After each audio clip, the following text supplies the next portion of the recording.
in their veins. Mackey and Judd on Score North and ScoreNorth.com. Both fundamentally on the field, executing baseball plays, and also thinking ahead and mentally being ahead of the game and making good decisions out there on the field. And today was not a good day for that for us. So we're going to use it as a day to learn from our mistakes, and we had there was more than one. Baseball plays, making baseball plays. Is that really what he just said? Did he just say we had a hard time making baseball plays against the Detroit Tigers? Baseball plays? Baseball plays. So what went wrong? I would say all the baseball plays. It's really tough. About 3 hours there of just having a hard time making baseball plays. We're gonna win, Twins. We're gonna score. We're gonna win, Twins. What's that baseball score? Welcome to the show, everybody. Mackey and Happy Judd, Monday. daily Minnesota sports entertainment, and we want titles. And the Twins are far away from titles, and so we have things to say in statements here. Should we just get started? I feel like Judd's ready to pop here, and maybe Dex, you and I can just clear out. Just let Judd have his space. Mount Judd. Statements. Mount Zolgad from SLP has made his trek into St. Paul today to erupt over the Twins. All right, these are statements from us from the weekend. Let's get right to it. Let's rip the Band-Aid right off. It's Monday. Why not, right? There's no sugarcoating this crap. And in fact, by the way, we are doing who's trying to sugarcoat it? I don't know what you're talking about. We are doing you a service. All right. My first statement on this Monday. Are you bleeping serious? And you know what's great about that statement? Can't stop laughing. It covers a wide array of everything Minnesota Twins. What? It covers the product on the field. Are you bleeping serious? It covers something I'm sure we'll get to, which is the television media partner of the Twins. But most importantly, if the boys can only score 14 runs in this game, they can really get on track. And third of all, it covers what I want to get to off the top, because we can talk about the crap on the field, but I feel like people are probably bored with that and not tuning into our podcast to hear that right now, and I don't blame them. But on the note of my third, are you bleeping serious? So we get the report on Friday from reporter extraordinaire, Ken Rosenthal, The Athletic, that Byron Buxton, the Twins are trying to sign him long-term, and if they can't, they are seriously considering trying to trade him at some point, either by the deadline on July 30th or during the course of the winter. Now, there is no question Ken Rosenthal, extremely well plugged in, so no reason not to believe that. Another guy who's well plugged in is Buster Olney, ESPN, who clearly did some of his own legwork follow-up on the Rosenthal report to try and get more information. And basically what he came away with is, and I think this came from the Twins, and it might be a ploy. If it is, it's okay. But if it's not, it's an are you bleeping serious? That the Twins are sending teams away when they ask about guys who are under contract for 2022. That includes Berrios and Buxton, which, you know what? If you don't have the right offers for them, I sort of get. But are you really sending teams away that are asking about Taylor Rogers, Josh Donaldson, that next level of guy who you should be more than willing to trade because this thing's a dumpster fire? And by the way, I'm not so sure it's coming back in 2022. Are you serious? If you are really telling teams, look, this is a blip, we'll trade you Cruz, we'll trade you Andrelton Simmons, but Max Kepler can't do it, you're idiots. Honest to God. Well, I think it means that because we keep hearing these rumblings that, hey, the Twins think this is a blip. The 2021 is just, here's a list of 8 different excuses or reasons, whether it was the COVID outbreak in the clubhouse at the beginning or just guys having slow starts, unprecedented slow starts. Miguel Sano, well, if he could just get comfortable and if he could just just wait till he makes one more swing tweak in Nelson Cruz's basement batting cage, right? Like, but I don't know. Like, I want to have hope so badly for 2022 because this has felt like a multi-year window for a long time. But where are you getting your pitching from in 2022? You know, you're not going to go out and sign 3 top free agents. They've never done that on the pitching side before. I haven't even looked at a list of available guys, but they would literally need 3 or 4 guys to emerge, and Bailey Ober maybe is one of them. Maybe he takes a step forward. They would need a couple other young gun pitchers to come up and just click right away in 2022 or swing a big trade of some kind for a guy under team control. So I think, like, I'll give you my statement here, my first statement of the show today. I think the Twins, with those reports, the Twins think that they can compete for a World Series in 2022. And I would love for that to be the case. I would love for this to have been a blip. But I think if you're looking at this thing objectively and saying, well, Nelson Cruz is gone, you don't have Berrios is your only viable starting pitcher right now. Your bullpen is in shambles. And a lot of guys in their prime, like Sano and Kepler, that were supposed to be carrying this franchise, have mostly fallen on their faces. So it does feel like a reset at minimum. I don't think it's a full rebuild because I think you have enough, like you've got Kirillovs and Larnachs and you've got some guys, but I just don't know if how they view their situation matches reality at this point. But the reset would also involve making some deals that might be seen as a bit gutsy to reset as quickly as possible, not hanging on to guys. I mean, the problem is this. In fact, the perfect example, Taylor Rogers. Are you going to re-sign him after 2022 when I believe it'll be 31 or 32 and pay him? Because my guess is you're not going to. So why wouldn't you be listening right now? I mean, that's the type of guy who in 3 years we could be talking about that trade and, wow, look at these guys that came back to the Twins, or this guy who is now, by the way, under team control.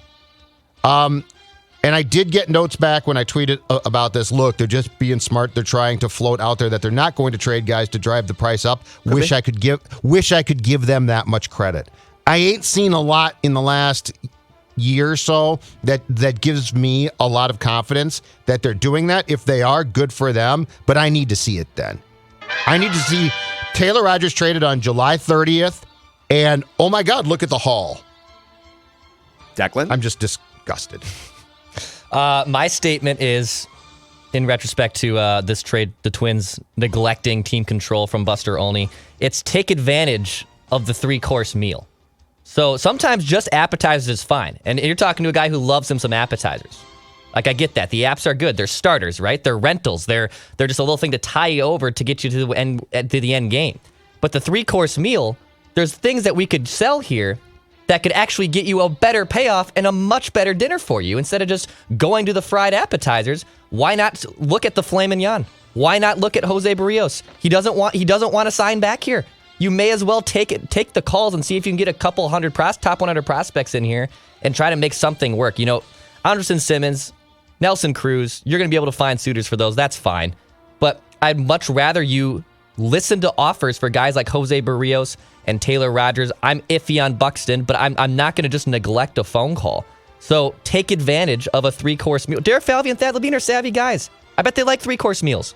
Take advantage of it. That's my opening statement. I'm going to piggyback off that and say this.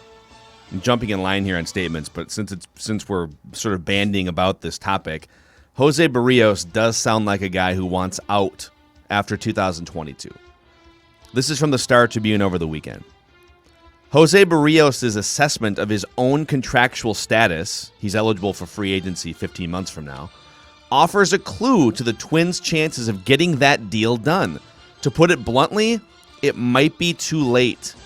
Quote from Berrios, "I will have been waiting 6 years, almost 7, to get where every player wants to be, a free agent, and be able to maximize our value." Talking about him and his family and his agency, I would assume. Yep. "So it's different now. We are in a good position, and we'll see what the best deal is going to be." Yep. Here's more. "Now it's a matter of seeing if he can get the best deal at market price from the Twins before the other 29 teams enter the bidding. Does he expect that? Quote, maybe. The Twins can do whatever they want," Berrios said. If they come to us and make an offer, we'll see what the future has in store. But we waited a long time, worked very hard to get to this position. He's basically saying there's almost no way that they can offer anything that will get us to not go to free agency in a year and a half from now. And so, could you go back to it? Doogie's been reporting for 3 years that the Twins have been making some sort of offer to Berrios. Hey, can we tie up your last 4 years of team control, your last 3 years, your last 2 years? And he keeps saying no because, you could say maybe the Twins keep lowballing him. We don't know what the exact figures are. But how would you guys proceed here? I don't blame him. I don't blame him for looking around and saying, well, all right, they haven't offered me something that's like a no-brainer to sign. I've made it this far. I'm going to be a free agent after next year. And, this team no longer feels like a World Series contending team in 2022. So if I want to win and make the most money, in his mind, the Twins probably don't check either one of those boxes based on what's happened this year. So I would prefer the Twins to try and sign him, and I would overpay a little bit because the Twins' avenues for getting pitchers like Berrios are very limited. Building from within is about the only way you can get a guy as good as Berrios. So I would continue to offer him contracts that I think are fair market value. I would pay him over $100 million across multiple years. That's my plan A. If he continues to say no, kind of goes back to the first statement from Judd. You almost have to trade him in the next couple of weeks if you can't reach an agreement, because getting the most from a trade is you're gonna maximize his value if a team gets him for 2 playoff stretches. So interesting situation. Don't forget too, he also pitches for a manager who I think, in his perception, right or wrong, probably more right, doesn't completely trust him. So he is the best pitcher on this staff, and yet there have been lots of times where he is treated like he is the third starter or fourth. Dude, you pitched 5 great ones. Now let's go to that bullpen of ours so they can pour gasoline on the damn game. So if I'm Berrios, I don't like that. He has long contended, I'm telling you, going back to the guy who he was wrong about what his interpretation was, but it was clear what his feelings were when the Twins let go or traded or did something with a scrub reliever, and he ended up with Philadelphia. And Berrios put out a tweet that day, I believe it was a Saturday, saying it always comes down to money. And his perception was that the Twins wouldn't pay him. That wasn't right, but that's not the point. The point is, I think he thinks the Twins are, when it comes to handling him, somewhat gutless. Yeah. I think he thinks that they're cheap. And look, if you don't go to Berrios right now and say, what's it going to take? And by the way, he's going to tell you ace money. And I think he's going to say true ace. I think he's going to say the Zach Wheeler 30. contract is where we start. Mm-hmm. I think that's what he's going to say. And if you're like, can't do that, then trade him by July 30th. And by the way, if you don't, here's the moronic thing. So there's something else at work here that makes this more egregious. If he basically says, I am going to market, and if he goes to market, he's gone. He's not coming back here. But the thing at work is, keep in mind, 2022 is a wild card. We don't know if there's going to be a lockout. We don't know, but there could be. We don't know when it's going to start. We don't know if it's Armageddon or a blip. But I think from a team's perspective, you guys, you have to assume worst case. That has to be on the docket. You can't not assume what's the worst case here. And if you don't trade Berrios for what I think could be a pretty good return by July 30th, and you keep him, and let's say you lose a significant chunk to most of next year, and his contract does not toll, you can't trade him then. But if you trade, but here's the thing, I feel like you're on the you just need to trade him in the next 2 weeks bandwagon. And I'm saying, beware, if you trade him in the next 2 weeks, I get why you do, but if you trade him in the next 2 weeks, you are essentially waving the white flag for the next 2 seasons. Because now you need Sure. 5 new starting pitchers. But your job as an executive is to examine every side of this and decide if he is going to walk and we can't bring him back, the best time to trade him is in the next 2 weeks. Now, if you go to him, and here's where Donaldson comes in too. I'm telling you, go to teams and tell them you can have him. Take as much of the contract as possible. We'll take a Babe Ruth player back. We'll take a a kid who's playing Legion ball. I was back. like, you're saying like No, the little league, No, the Babe Ruth yes. little league. I was Yes, like, we what? will take we will take a player from the Babe Ruth league back, a Legion player back, and here's why. If you are going to try to sign Berrios, you probably need to free up as much cash as possible to make that move, and part of that's going to come by getting rid of contract, because there's no way that they're going to go to the poll ads with the Berrios ask, and it's going to be like, absolutely. There's going to have to be some pain there, but I'd rather keep Berrios than Donaldson. I'd rather get nothing back for Josh than have Berrios walk. But there's a lot of things here that the Twins are, I feel like, actively screwing up because they believe it was just a blip. Listen, this might not be just a blip. You got to think about what's going on here. Judd is up next here, and Judd's next statement is going to be powered by our friends at Dennis Kirk, who are helping the Twins, any players that are looking to ride out of town via trade. Yeah. Whether they ride on a Jose. Harley, whether they ride on a Wear a Metro helmet. Cruiser, a sport bike, and they can get those helmets at DennisKirk.com. 160,000 parts and accessories in stock. Order by 8 p.m. and they ship the same day, and shipping is free for orders over $89. When the open road calls, head to DennisKirk.com. They ship today. Okay, are we done with the trade portion? Because I'd like to move on I'm with good. a statement. Declan? Yeah. Okay. That's your shows. Yeah, you're fine. No, it's a family. It's a community. Oh. Everyone's involved. Mackey and Judd is a family here. So if there's more grievances to air about potential trades, I just wanted to make sure I am that we got personally those good. out of the way. Okay. Yeah, good. All right. I'm good, pal. On to my next thing. Bally Sports North thinks you are, all of you, and us too, idiots. Absolute idiots. So I'm in the grocery store at Cub in line on Saturday, scrolling through. Actually, I had gone to my text that I had received, and my friend Phil Mackey had sent Declan and I the screen grab from the most ridiculous graphic I have seen in 51 years on this earth, following sports closely. I wasn't sending it to you to mock it. I was sending it to That you was to mul- fire yeah. up the troops. I'm That was ready for a multiple big se- second yeah. half tear. That was You multiple can subs interpret in it at that point. interpret it however you want Well, to. I did. Mr. Negative. I took that as being the most idiotic, asinine graphic that I have ever seen. By the way, to a company, Sinclair, by paying Xfinity, I pay a lot to get you. So I expect to be coddled. I expect to be treated like an adult. I expect to be treated like I have half a brain, not like I'm some moron schlepping on my couch saying, "Oh, look at if the Twins play 699 ball for the next couple months, they can win the division." Get it right, first of all. Let's explain Yeah. to the audience here. I'd rather rip them.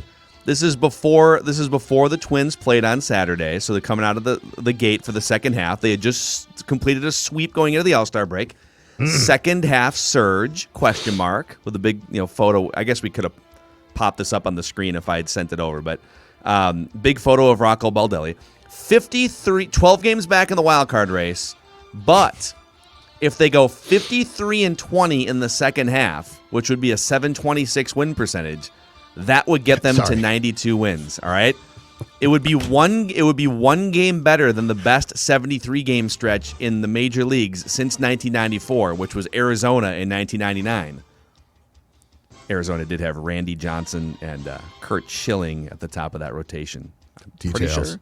Or was it? No, that might have been a I different don't year. know if Schilling was there, but I think Randy Johnson was. Or was Randy Johnson with the Yeah. I don't remember fully. What? Yeah, It doesn't. not the Twins. But I'm just saying, you view it as negative. I view it as let's pump it up, baby. Let's get this thing going in the second half of the season. All right. You don't pay for the service. I do. What I think matters. You people ever treat me like that again, I will find illegal ways, like some people I know, I don't want to talk about them, like some people I know, to watch your games. My God, I kept cable for this. Okay. Hear me out, okay? So, J-Haps had a tough little start to the season here, right? 17 starts. He's got a 6.15 ERA. So, it's been a rough start, all right? Yeah. He's going to make probably 15 more starts the rest of the way. So, I've done some number crunching on this thing, all right? Okay. All right. If he can finish with 15 consecutive scoreless shutouts, he can shave his ERA mathematically down to 2.56. All complete games? They'd have to be complete games to get the innings, right? Now, Kevin Gausman leads the majors with a 1.73 ERA, so he'd have to come up a little bit. But listen, difficult? Yes. Impossible? No. Come on. This isn't funny. None of this is funny. See my cable bill? It's very big. Listen, okay, Miguel Sano has 15 home runs. Pretty good start. Pretty good start to the season, power-wise. 15 home runs, got some okay? pop, no question. So there's 70 games left. 70 games left. If he can hit 59 home runs over 70 games, so not even a home run a game, okay? 59 home runs over 70 games. Yep. He has a chance to break Barry Bonds' single-season home run record. Difficult? Yes. Impossible? I don't think so. Oh, God. You know, to be so negative. You know, the fact that you put those graphics out on Twitter, too, was outstanding. I absolutely loved it. Yeah. Do you know how much tougher our jobs are made by these jokers at Bally's trying to make their partners happy? Well, what do you so because a lot of people you've been tweeting about this and you've been getting some pushback. Like what?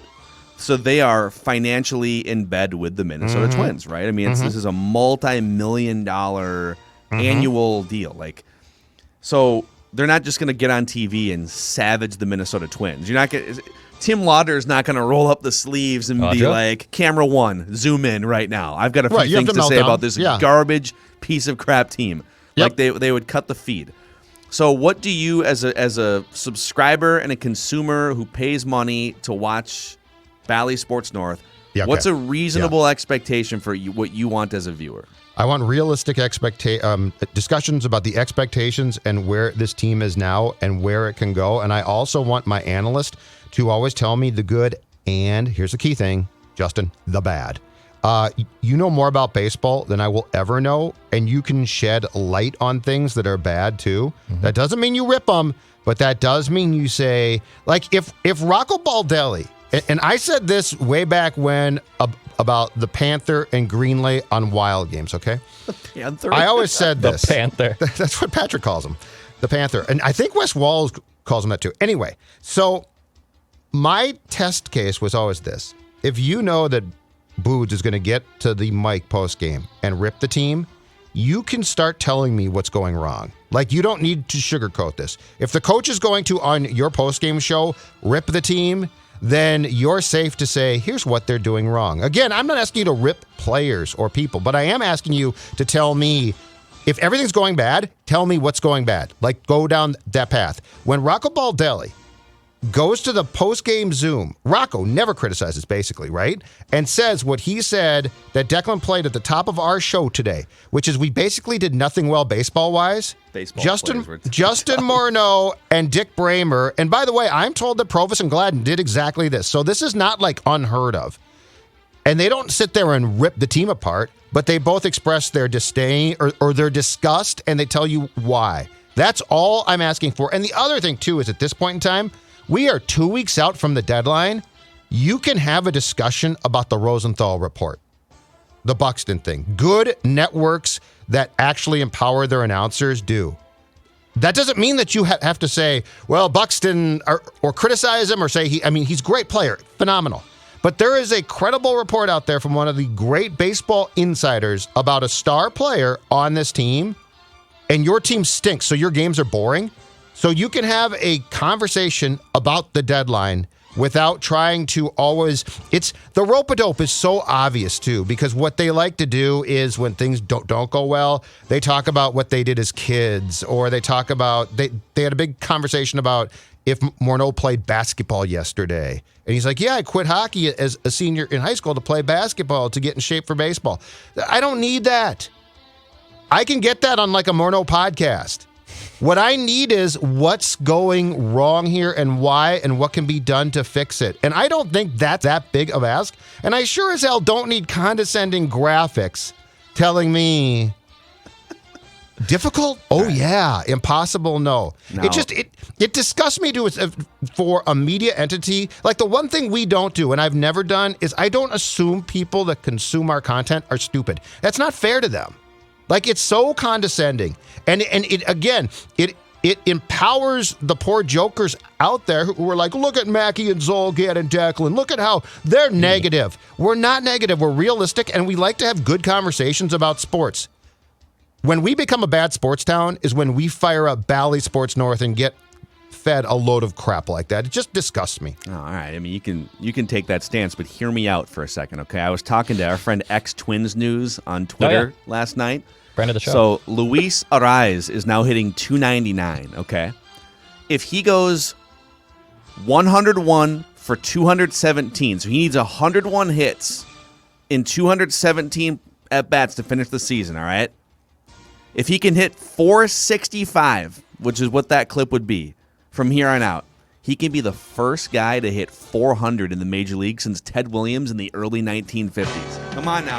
We're gonna win, Twins. We're gonna score. We're gonna win. It is fun. What's that baseball song? I mean, we've seen hot stretches before from Luis. Well, I mean, he does remind us of basically he's a reincarnation of Carew and Teddy Ballgame, right? Like he's a combination of those two. And Gwynn. I Oh, think and there's Tony Gwynn. A lot of Gwynn Carew, in there, Gwynn, for sure. Williams, no question about it. Oh, one last quick statement off this rant, okay? Because I would like to throw out a congratulations. There is a Bally Sports North employee I would like to congratulate, and I would like to think took the high road realizing that graphic means I can't work here. Annie Sabo gets it. Annie Sabo has resigned from Bally Sports North, and she was on the pre and post, which is probably the greatest offender. I mean, those poor people, do they sit down and like, okay, we could talk about this really interesting thing the Twins goofed up, or we could talk about that? No, let's talk about Andrelton Simmons doing community service while being non-vaxxed. That's what we'll talk about, and getting a bunch of kids sick. Annie Sabo, last night, Instagram, Twitter said, I'm going home to Florida to be with my fiance. Peace out. I did Annie catch, Sabo, congratulations. I caught a few minutes. There was some sort of digital extra clip with Annie and by the way, I think Annie has done an awesome job in the 2 years, and I don't know, it's probably more of a lifestyle decision just to move back to Tampa. No, but she couldn't take it anymore. poor Annie in that post game last night or yesterday, she was trying to throw it to Tim Laudner with some semblance of positivity. Like, this team is garbage. They're, 15 games under 500. They just got shut out to get swept by the Tigers. I think Akil Baddoo hit a 3-run triple on Saturday, like a former Twins second. Like, there's nothing to take away here. And so, and she's trying to find a positive because that's the edict, right? Well, they did have 6 hits, Tim. I mean, but what are you supposed to do? Unreal. What are you supposed to do? There's got to be some sort of, I'm with you on this in that. So I put a poll out just out of curiosity after that initial graphic on Saturday, which got savaged, by the way. And I'm just curious, how do you want your local media to be? Positive all the time? Tell it like it is, please. Or just talk more Brett Favre. Well, I think the fact that 16 people voted Brett Favre means we might have to ramp up the Brett Favre conversations, right? Only 4% said positive all the time. 80% said tell it like it is, please. But I don't know, man. I think a lot of people think they want to be told what the reality is, but really they want some sort of positive spin on it.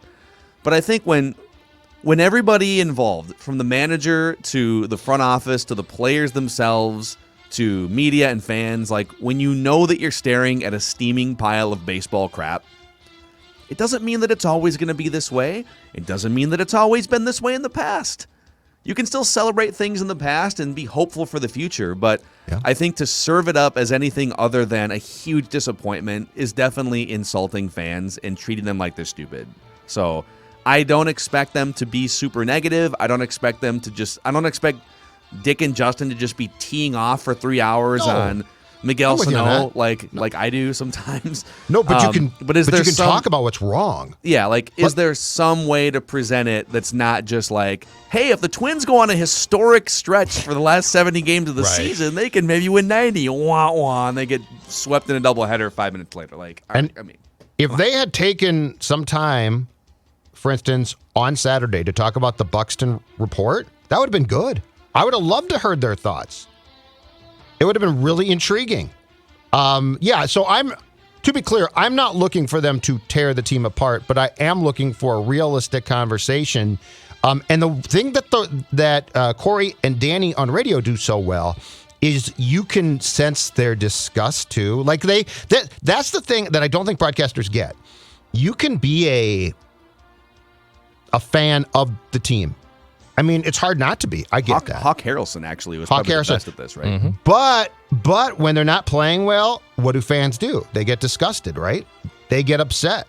And so again, not teeing off, but Gladden's a really good barometer of what I want. Because he can't help himself. It's a bit like Wes Walls was on Wild Games during their period of driving me crazy.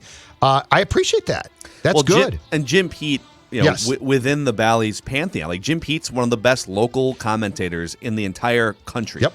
Like if you go flip around League Pass and listen to other NBA games, not only with just the way that he delivers a professional broadcast, but the way that he's able to, on a team that's been pretty putrid for the last decade and a half, save for a couple fun seasons, he's been able to call it like it is. Now, there's been some times, like during the Tom Thibodeau era, where Scott Layden, Tom Thibodeau, wouldn't talk to Jim Peterson. They would tell players and assistant coaches, don't talk to Jim Peterson. He's too negative. So I get that you're going to get some blowback. You're going to get some pushback. But to me, and what I'm about to say is difficult because your loyalty as a network, when there's that much money involved, is to the team. Mm-hmm. But really, like, your loyalty, first and foremost, is to the fans because that's the audience that you're trying to attract. And so I love the way Jim Pete goes about it on the basketball broadcasts, and Dave Benz too. But Jim Pete will say, Karl Anthony Towns needs to do this if he wants to be a superstar in this league. Yes. Great. And he'll compliment Towns on the next play just to balance it out, right? Like, it shouldn't be this novel concept when you're dealing with a steaming pile of dung. Jim Pete should, I think, teach classes to the Bally Sports North commentators on how to do it. Because you're right. It's the perfect mix. And you know what, too? You never come away, I don't think, personally, from a Wolves game on the BS network saying to yourself, I think Jim Pete wanted the Wolves to lose. You never think that. Like, it's very crystal clear. His frustrations are born from the fact that they don't win, but it also opens up a window for him to tell you things. And the thing that I love about that the most is, guess who learns? We do. Like, Jim Pete knows more about basketball than we'll ever know. So if he tells you what Towns is not doing right, like, I would love to have what Smalley did a few years ago on Sano's swing. Those breakdowns were phenomenal. And they weren't always positive, but they taught me. That's what I want. Hear me out, okay? All right, hear me out. You're back. If Taylor Rogers can save 35 games in the second half of the season here, all right? Any final statements from you guys before we jump into some amazing and glorious Wolves reckless speculation? Dex, you got one more? Yeah, I have a wild one, I guess, and it was just more of a really way to sell it. Way to sell it, Dex. Yeah, I got a wild one. Yeah, Minnesota Wild one. I'm really enthused about this statement. Deliver it with gusto. Come on. All right. Which problem do you want to fix, Minnesota Wild? Which problem do you want to fix? So the expansion draft lists, the protected lists have been released. Matt Dumba ended up being protected, exposing Carson Soucy, Victor Rask, Kaapo Kähkönen, and Nick Bukestad and a few other middling, low-tier guys that don't matter. The problem is Carson Soucy or Kaapo Kähkönen are probably the two most likely players to be taken in the expansion draft by the Seattle Kraken. Soucy's a nice top four defenseman. Kaapo Kähkönen's a young goalie that you can control with his rights and his contract for years to come. And for the Wild side, you're probably going to lose one of those two players.